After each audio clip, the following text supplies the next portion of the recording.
Hello, everybody. Welcome back to the Fear Forum Podcast, Episode 2.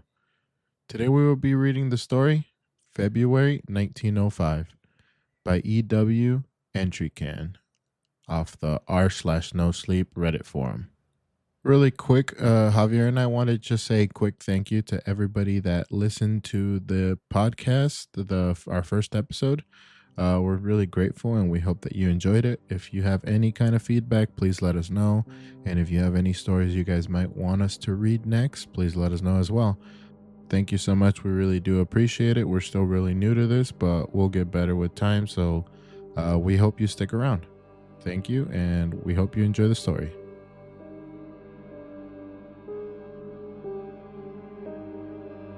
The following account was found in a box of diaries purchased in a London auction house in 1977. While its validity remains questionable, certain records suggest that events similar to those described did occur in the Punjab province in February 1905. I did not know wealth as a young man. My father had a weak constitution and died of chloria, I don't know what that is, shortly after my 20th year. With what money I had earned and what little he had left me, I bought a passage to India.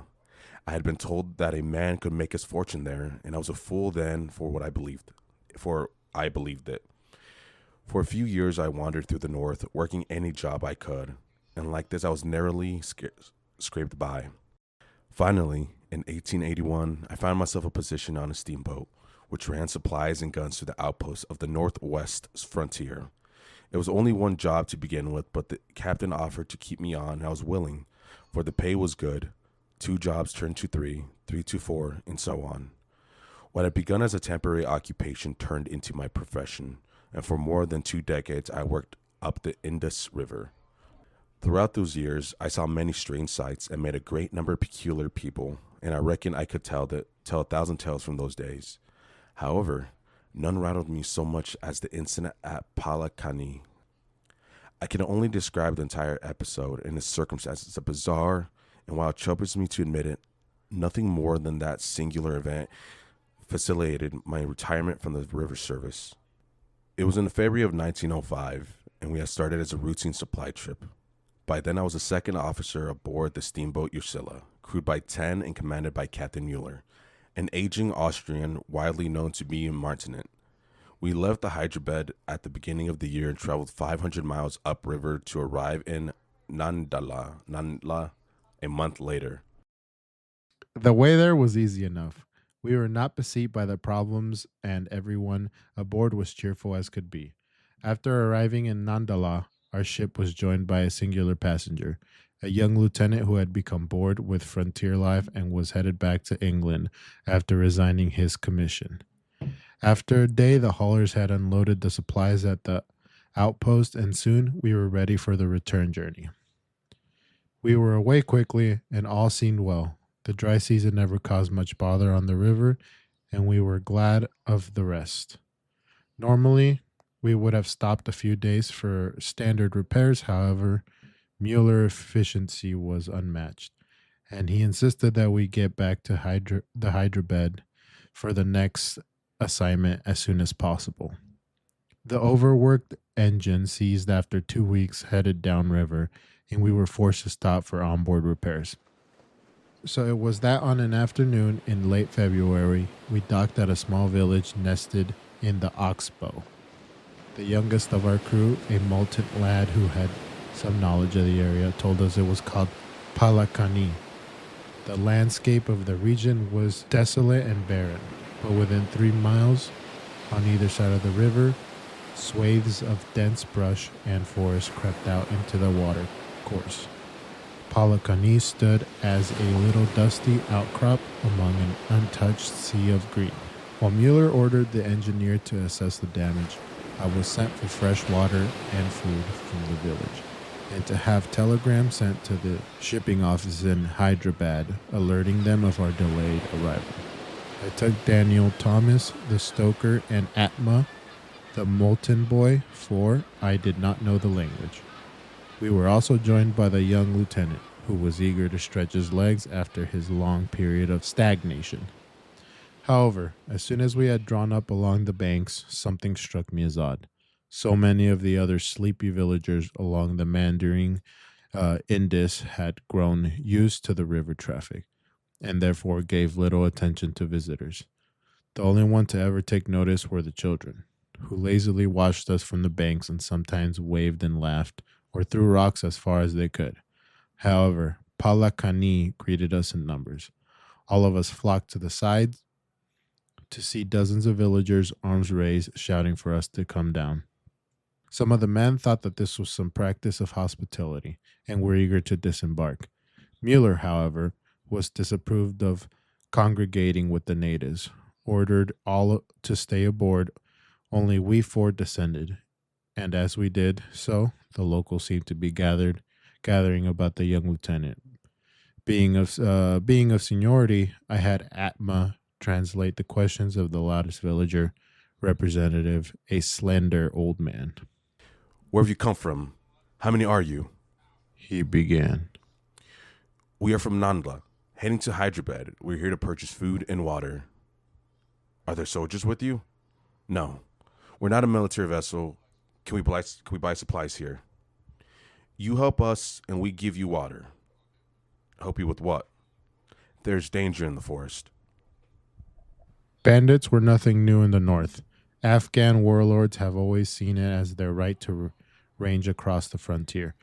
Raiders as they go, and I have known many hamlets and villages ransacked in the night, with groaning wounds and weeping children left behind to starve.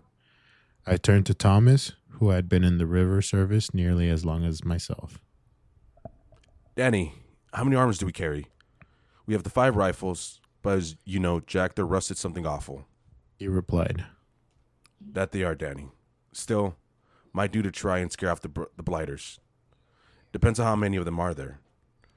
Interjected the young lieutenant, who had been listening intently to all the goings on. I nodded to Atma, and he gave the question to the old man. Atma listened and furrowed his brow. As he thought on the elder's words, I could tell he was having trouble figuring out the translation. I think, sir, that is not a human danger. He says it is a beast. A tiger, no doubt. Said the lieutenant. Ah, well, Said Thomas. I reckon a few flares should see it off. And how many flares do we have, Danny? I asked. 10 or so signal flares. They burn dreadful crimson at night. Grand. Then we'll scare it off tonight. Tell them we'll help them this evening, Etma. In the meanwhile, we'll have our food and water. Atma told the elder, but he and the rest of the crowd, who had been largely silent during our exchange, seemed to find this unsatisfactory, and they spent some time chattering amongst themselves. Eventually, the old man spoke up. He says Atma translated. that he would rather have us help them now during the day. He says it is dangerous at night. He says it comes at night. Tell him we have guns. He says it makes no difference. We'll see. I scoffed, although in honesty I was becoming nervous. Then tell him that we'll have to see what we can do. With that, we returned to the ship. Mueller was barking orders down to the engineer, who was still deciding on the best course of repair. I joined the captain on the quarterdeck and explained that a tiger in the forest was causing trouble, and that if we killed it, the villagers would grant us all the food and water we needed. Upon reporting the situation, he grew unusually contemplative. Tigers, eh? He finally said. I do not think it is wise to go near the forest. Tell them that we'll pay in cash for the supplies. I don't think they want the money, Captain Mueller. They seem to be more worried about the beasts. We'll have to do without Mr. Deventry. Very well, sir. But seeing as it wouldn't do any harm, might the lieutenant, Mr. Thomas, Atma, and myself take the rifles and scout around the village? Just to put their minds at ease. Seeing as there's nothing to be done aboard at present, I'll allow it. But I warn you, Mr. Deventry, no good ever comes of chasing after tigers. You must return by evening. Aye, sir.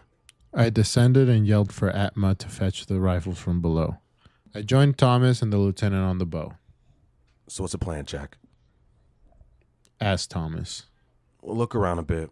Nothing else, not much else we can do. What about the beast? The tiger. We can't pass up a hunt. said the lieutenant. Mueller's orders. Besides, I haven't had a clue about hunting, let alone tigers. Here, the lieutenant became very excited and began to recount stories about his uncle's big game hunts in Africa, and how the same uncle had been employed in shooting tigers, which terrorized railway workers in Kenya. He even got out of a ring to show to us. He told us his uncle had taken it from one of the victims as a kind of memento. He seemed to have got it into his head that he was on an adventure and ran off to his cabin to get his own hunting rifle. He's got no patience, that one. Thomas remarked as Atma handed him a rifle. No, he doesn't, Danny. I said as slung mine over my shoulder. Once we were all ready, we came down the gangplank, much to the relief of the elder and his villagers. We were led by the old man through the settlement in the direction of the distant woodland. As we approached from the spindly dock, we saw the bay absent of any fisherman's dinghies or longboat, which was unusual for the hamlets of the Indus. The village itself was a meager assortment of huts and bungalows, all centered around a meeting hall. Smoke rose from perhaps half the buildings, but even with such a large crowd, it did not seem very populated. There were empty traps and net hangings from the buildings, all of which were vacant. We were led onward through the settlement and into the fields, except for our guide. The villagers began to disperse as we traversed further along. The wind blew over the small plain and whistled through the dry maize, which rustled all around us as we proceeded. Beyond, we could see the forest, and the closer we got, the denser it looked. We were about halfway between the village and the forest when the old man stopped. He stood before a post and would not take his eyes off of the woods in the front of him. While the rest of the field had been harvested, the land beyond the post had evidently been abandoned, leaving a markedly barren territory. The lieutenant looked as if he were about to continue, but the elder grabbed his arm and looked into his eyes with terror. Emma translated his warning. He says the market should not be crossed so close to day's end. Would he have us come back tomorrow? We can't kill the damn thing if we can't get in the forest. The old man looked fraught with fear and was nervously shifting his weight. His discomfort soon became ours. The lieutenant had taken a ring in the shape of a snake from his tunic and slipped it on his finger. It was the one from Kenya. Come on. The sooner we get it over with, the better, said Danny as he was the first forward. The lieutenant joined him, and as did I. Atma looked just as frightened as the old man, and I said he could stand guard if he wished, which I think relieved him greatly. As we went up the road, the forest seemed loom. It was lit up beautifully with the afternoon sun behind it, and a few rays of light seemed to penetrate its canopy. But it made it seem as much more immense, so much more impenetrable than we saw it from the Ursula as we chugged along the river. Stumps of corn lay uncollected and rotten beneath our boots, and they made an awful crunch as we stepped through them, That's strange. observed the lieutenant. What's that? I said. There's another post here and over there and another one. At intervals ranged from a few feet to several yards, the path bore a series of wooden posts. All of them were painted red and decorated with an assortment of plants, flowers, and small bits of animal bone. What do you think they mean? I asked. I haven't the foggiest. He replied. It's simple. Began Thomas. They put one up for every victim. His solemn hypothesis put us all in a somber state as we passed by the 10th or so marker. It must be getting bolder. The lieutenant said. Or it's realizing. Said Thomas. Realizing what, Danny? Realizing they can't do nothing about it. We said nothing more until we came to the end of the deserted fields. Small bushes and a few fig trees had taken hold on the side of the fence that marked the beginning of the settlement, and they turned into the forest further along the path. Apart from the buzz of insects in the pasture, the forest seemed to be enveloped in an eerie silence, This place gives me fear. muttered Thomas. What's the plan then? I asked. The lieutenant, who looked for less enthusiastic than he had an hour before, thought for a full minute before he spoke. I say we go up the road a ways, look for any pathways in the brush. The first thing we need to do is find the lair. Then we'll flush the bastard out. All right, so just kind of since we haven't taken a break and kind of talked about the story very much, uh, it's a very progressive story. Like it's not, it doesn't, it's getting there very slowly. It seems like for the most part, people think it's just a tiger. A tiger out there that's they're scared of, but you would have thought that maybe it's not, right? Because it's starting to get kind of eerie. They're making it seem like it could be a lot more, I guess, omnipotent than a tiger. Like it seems like it could be some kind of spirit or some kind of shadow demon or something like that. So it's very slow. It's a lot calmer than the last story, but I'm kind of just wondering where we're getting to that point. One of the things I did like about this story when I first read it was the slow pacing, but it's doing a really good job of setting up the environment, setting up characters, and just it's setting the world up Yeah, and rather than just jumping into it. yeah, and I think it's doing a good job as well. It's I guess just I kind of wanted to bring up the fact that it's pretty slow, right? So it doesn't seem like there has been very many times where we've had to take a break to talk about it just because there isn't as much going on in a shorter period of time. The time period it sets in is the year 1905. Just, everything is a little slower. It's just more steampunk oriented, if that makes sense. Yeah, I mean, I'm kind of envisioning it in my head as like a very, obviously 1905 esque vibe. So I'm kind of picturing like a Titanic type of steamboat, people wearing old raggedy adventure clothes, like Indiana Jones style type of thing. Yeah, just them covered in sweat. Yeah, just everything's just, older dated. The guys are Right. probably like covered in sweat, stained, exhausted, yada, yada. Yeah, I think it's a cool narrative to put like this is me assuming that it's like ancient beings or some kind of supernatural creature, but I think it's always been a really cool narrative to put those kinds of things in more of a like an older, more overall just historical, you know, presence or setting. Yeah. But all right, let's keep going. Right. Thomas and I took this formulation as sufficient, and we nodded in agreement. He took the lead, and we followed up behind, our rifles slung. The path had not been traveled in some time, and the roots and weeds had begun to cleave their way through the dry earth. Arms and branches of ancient hardwood crept out above, as if they sought to reclaim the narrow strip of road. Neither birdsong nor the monotonous chirp of insects were to be heard, only the wind far above.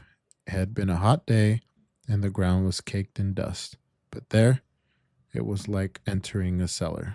However, the cold air was not welcoming. My skin crawled with the sudden chill, and I rolled down my shirt sleeves. Danny, who was ahead of me, was looking back and forth nervously.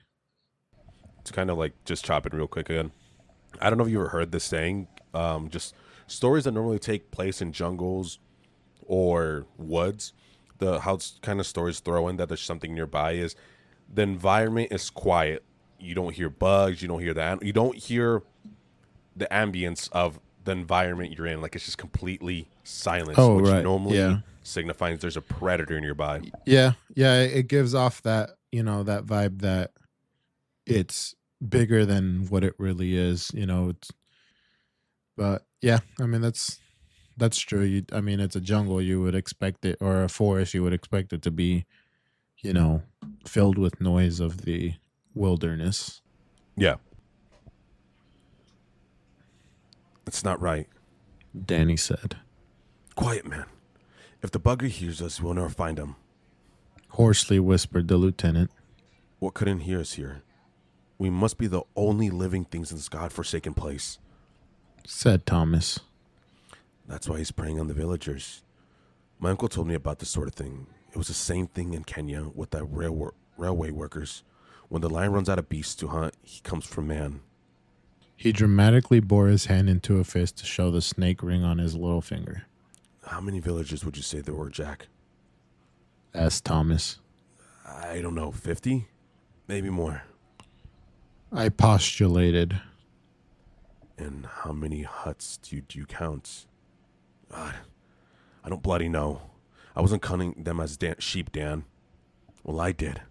And I'll tell you there's something off here. There were 30 huts or more, and I've known what the population of 100 live in fewer than 20. What's your point, Danny? There's just too few of them. Again, this somber remark turned us quiet, and for the better part of an hour, we eased our way past the wood.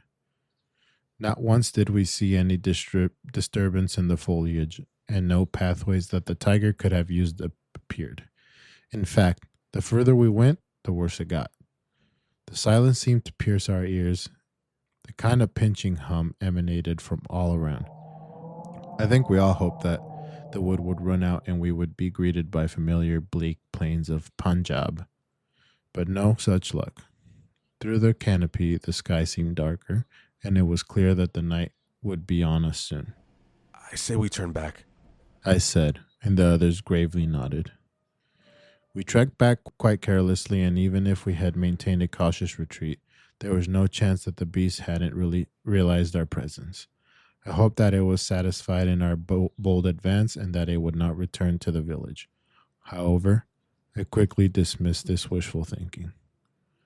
We emerged from the wilderness just as the sun declined behind Ursula's funnel, and we saw the elder and Atma sitting by the distant marker. Atma stood up and waved, a cheerful sight, although I pitied the villagers. I was glad at the prospect of getting back on the river. Look there, Jack, said Danny, pointing.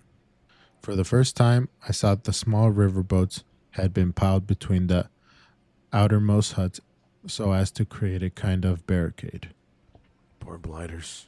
We were led back, and as we passed back through the Palakani, the villagers had changed from a bare hope to a doleful resignation. The faces of the little ones were undoubtedly the worst. I suspected that it had begun with the children.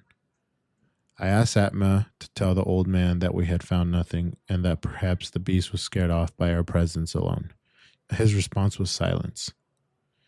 We returned to the ship quickly, where the lieutenant found the captain and spoke with him hurriedly. I talked with the engineer who had assessed the damage as extensive. Ursula was hardly in her prime, and the replacement parts would need to be adjusted. Having underestimated the extent of our engine problems, Mueller had withdrawn to his cabin to make preparations for the journey tomorrow morning. The prospect of being moored to that place, the cursed village, unsettled Thomas and I, and we leant over the bulwarks, gazing at the forest edge for some time. We knew that the beast, or whatever it was, would not cease its attacks on our account.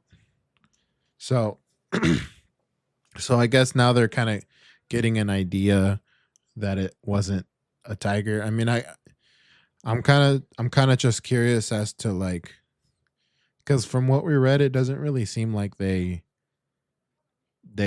saw anything supernatural or anything like that. You know, it just kind of, they probably felt like they were being stalked or something just because everything was quiet. But I have no idea what this thing is. I wonder what they think it is.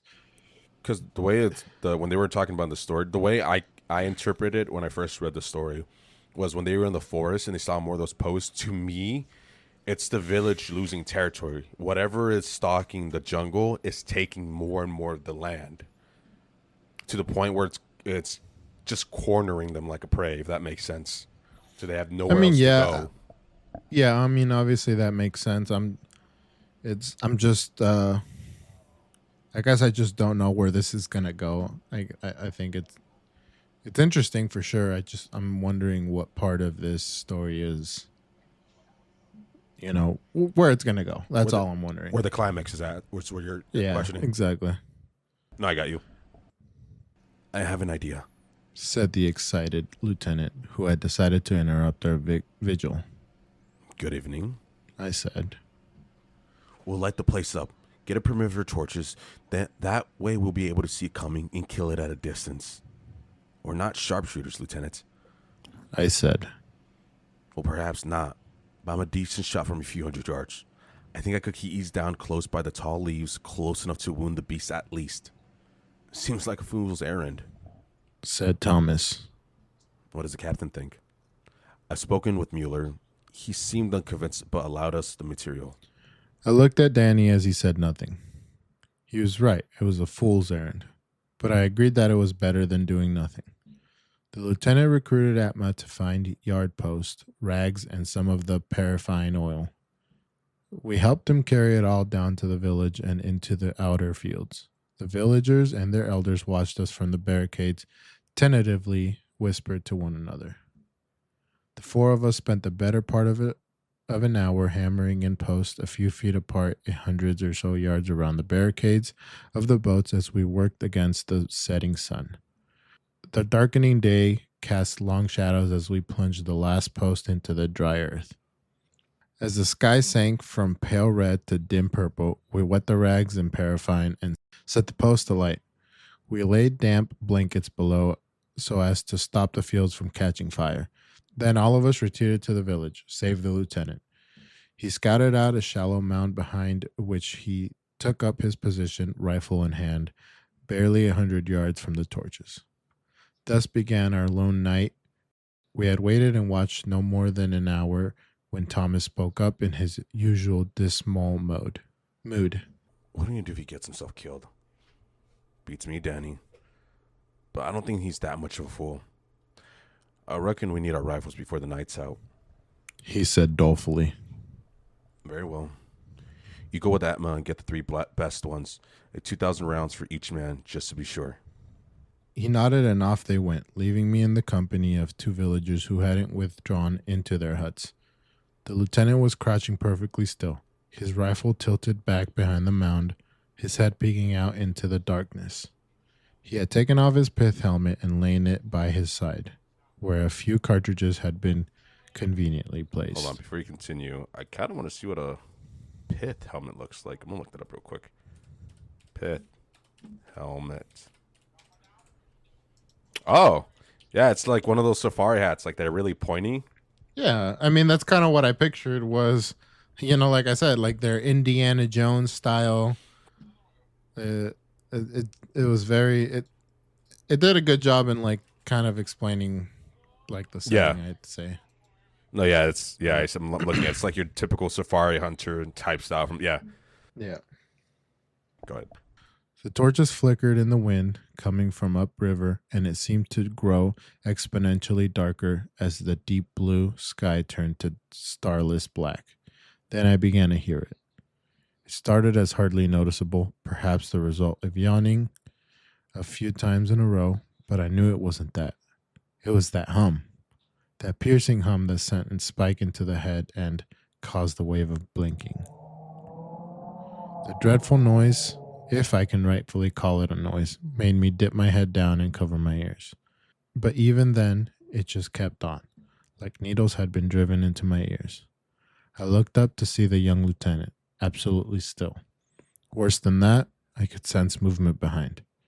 The darkness seemed to shift, not like a beast moving within it, but the night itself was shifting around our solitary outpost of light, and we knew that it could, at any moment, envelope us. The lieutenant raised his rifle and aimed it at a confluence of movements. In one swift movement, he locked the bolt and pulled the trigger. And the deafening explosion sent a wave screaming through the village. At once, every single one of the torches were extinguished. It was as if the candles had been blown out on a cake. The last thing I glimpsed in the dim light of the burning post was the lieutenant, standing up to meet his end, rifle in hand.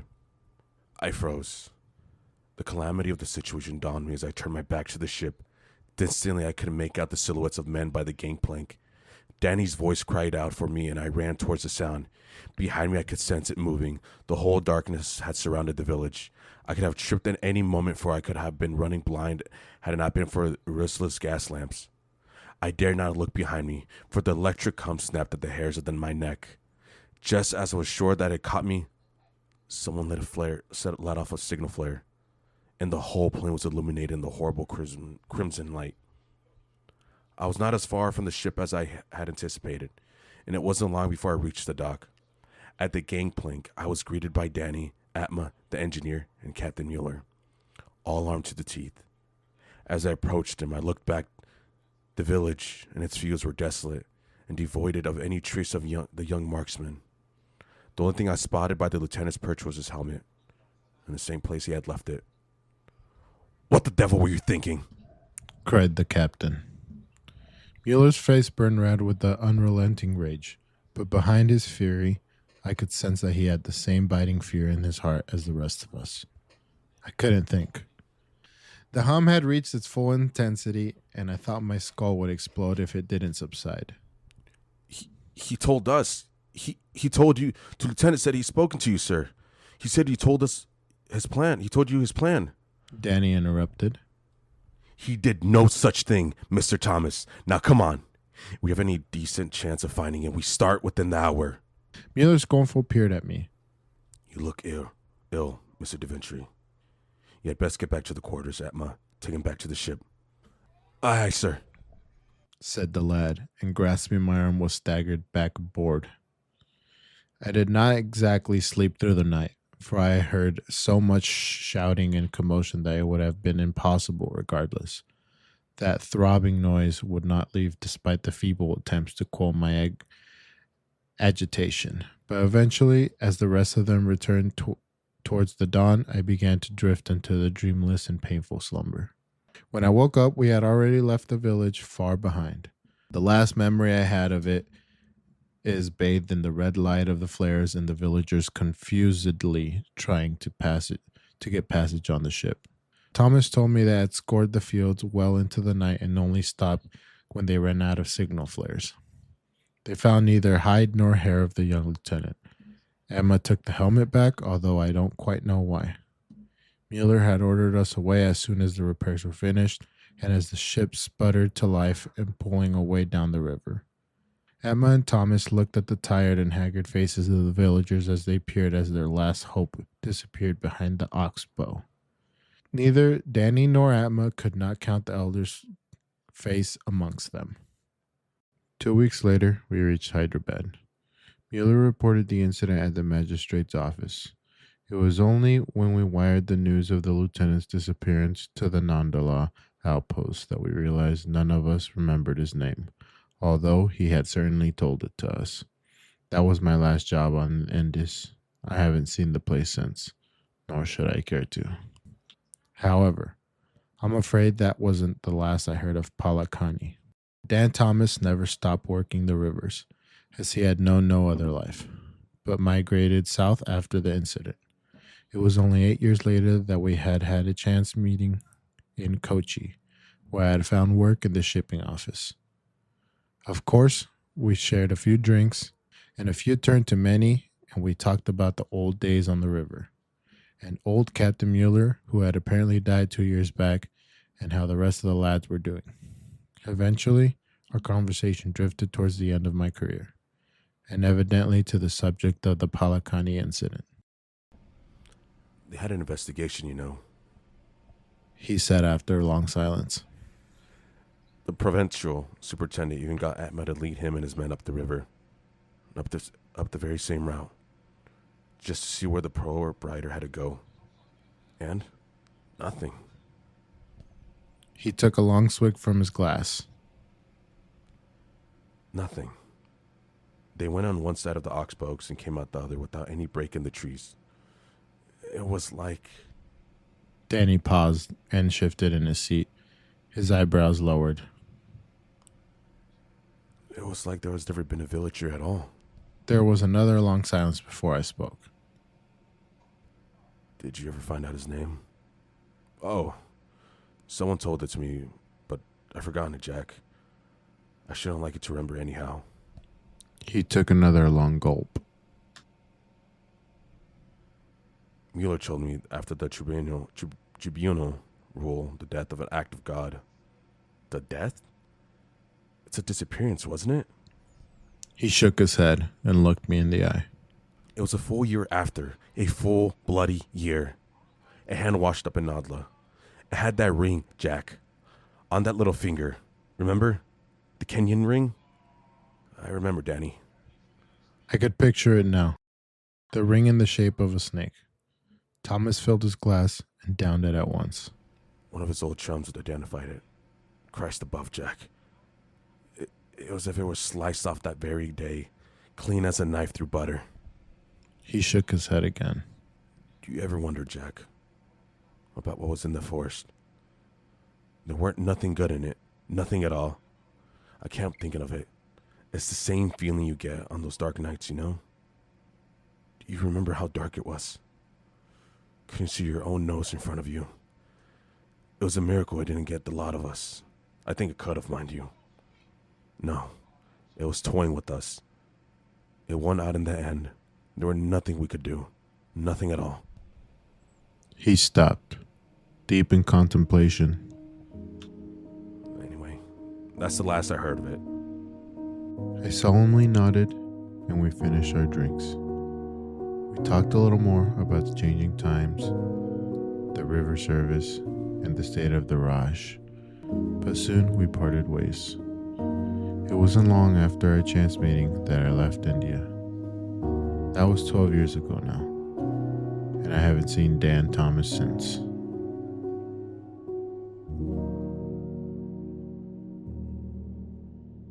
And that was February 1905 by E.W.